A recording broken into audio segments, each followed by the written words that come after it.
안녕하세요. 정보가 세상을 바꾼다의 인포뱅크입니다. 이번에 전해드릴 내용은 렘데스비르 공식 치료제로 미국 FDA 승인, WHO는 효과 없다고 밝혀 중국이 벌이는 백신 외교의 영향에 대해서 한번 알아보겠습니다. 여러분의 구독과 좋아요 한 번씩 눌러주시고 이야기를 시작을 해보겠습니다. 지금 미국 FDA에서 첫 코로나 치료제로 승인된 렘데스비르라는 게 있는데 이것은 트럼프도 투약했던 약이에요. 이 내용을 좀 보면 미국 대선이 코앞으로 다가온 시기에 드디어 기다리던 백신 허가가 FDA에서 떨어졌습니다. 그 제품은 미국 제약사 길리어드 사이언스가 개발한 렘데스비르인데요. 이번 허가로 인하여 이 제품은 미국에서 코로나 치료용으로 승인받은 첫 의약품이 되었죠. 22일 외신 보도에 따르면 미국 식품의약국 FDA는 항바이러스제인 렘데스비르를 코로나 환자 치료에 쓸 수 있다고 정식적으로 처음으로 허가를 했습니다. 이는 지난 5월달에 FDA로부터 긴급 사용 승인을 받은 지 약 5개월 만의 일이죠. 이 제품은 도널드 트럼프 미국 대통령이 코로나에 걸렸을 때 사용된 약물 중에 하나로 알려지고 있습니다.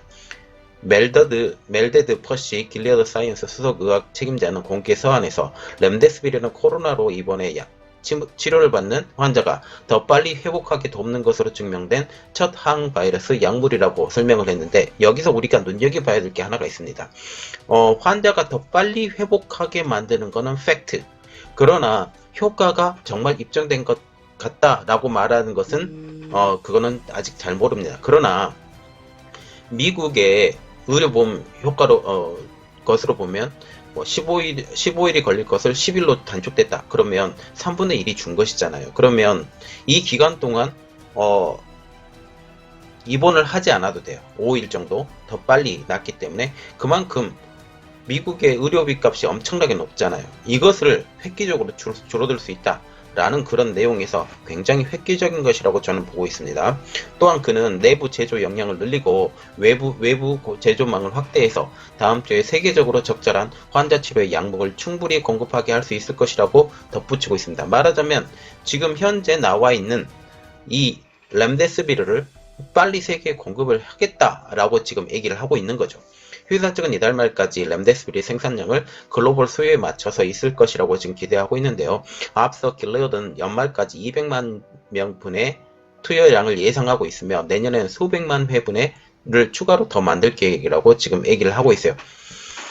그리고 데니얼 오데이 길리어드 최고 경영자는 코로나 대유행 시작부터 길리어드는 글로벌 보건 위기의 회복을 찾는 데 도움을 주기 위해서 끊임없이 노력했다고 하면서 1년도 안 돼 미국에서 이 약을 필요로 하는 모든 환자에게 사용 가능하다는 FDA 승인을 얻게 된 것을 믿기지 않는다고 지금 말을 하고 있습니다. 이 배경에는 트럼프 대통령의 강력한 드라이브가 있고요.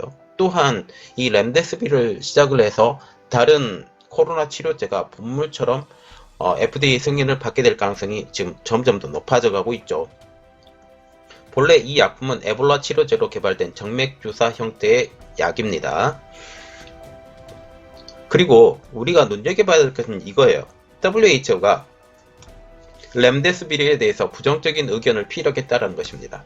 WHO는 렘데스비르에 대해서 코로나 환자의 사망률을 거의 영향을 미치지 않는다라는 임상 결과를 발표했습니다.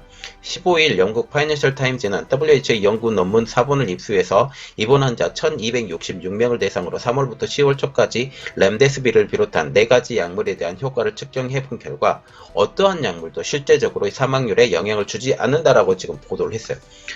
그러면 이 시험에 사용된 약물이 무엇이냐라는 것이 좀 궁금한데, 이 약물은 다음과 같습니다. 첫 번째로는 렘데스비르, 그리고 두 번째로는 하이드록시클로로킨, 그리고 세 번째로는 로피나바르, 네 번째는 인터페론입니다.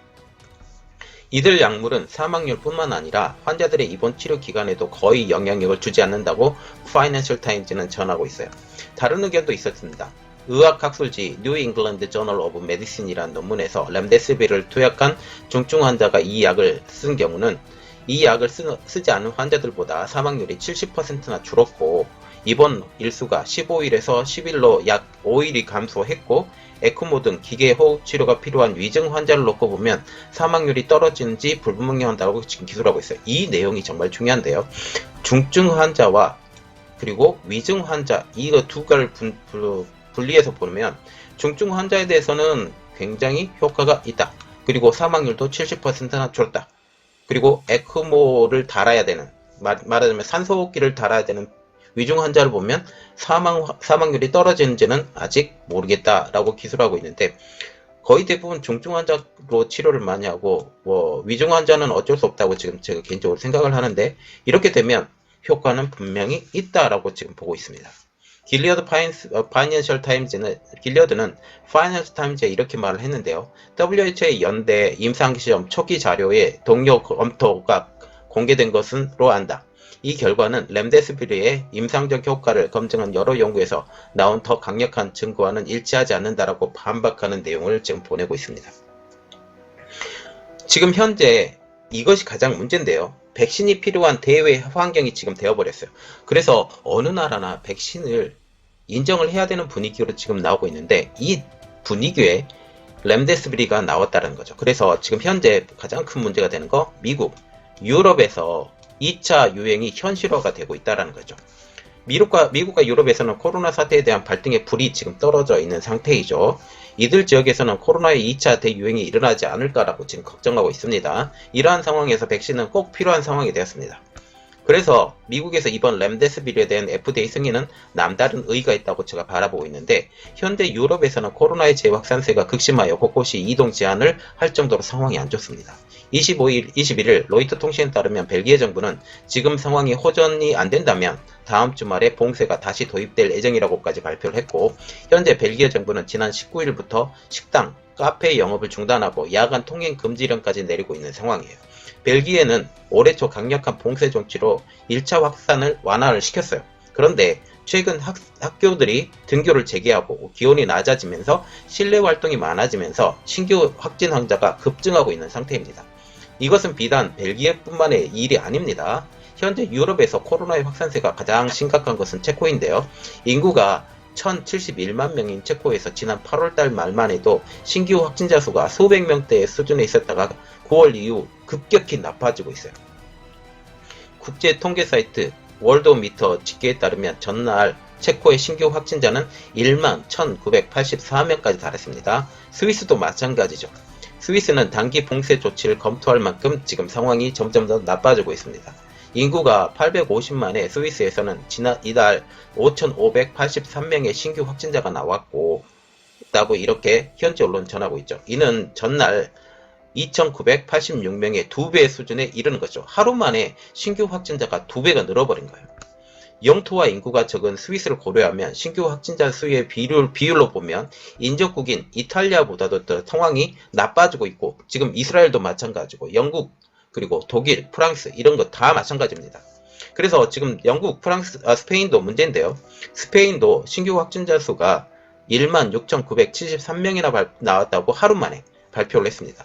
스페인에서도 누적 확진자 수가 100만 명이 넘어갔죠.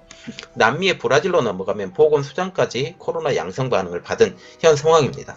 상원의장, 하원의장, 검찰총장, 대법원장까지 걸렸다가 회복했고, 코로나 대응을 현장 지휘하는 주지사 27명 중에 10여명이 양성 반응을 받고 지금 치료 중입니다. 그래서 지금 전 세계적으로 코로나 바이러스에 대한 백신이 시급히 필요한 거죠. 이 시급히 필요한 이 상황에 마스크 외교에 이어서 백신 외교를 전개하는 중국입니다. 그래서 그 배경을 한번 보면, 중국이 이제 마스크를 통한 개인 보호 장비를 통한 마스크 외교에서 최근 백신 외교로 전환했다고 호주의 브리스번 타임즈는 보도를 하고 있는데요. 호주 주재 중국 대사관에 따르면 지난 3월부터 전 세계에 마스크 1,515억 장, 그리고 보호복 14억 벌, 그리고 고글 2억 3천만 쌍, 인공호흡기가 20만 9천 개를 보급하는 세계적인 원조 프로그램을 시작을 했습니다.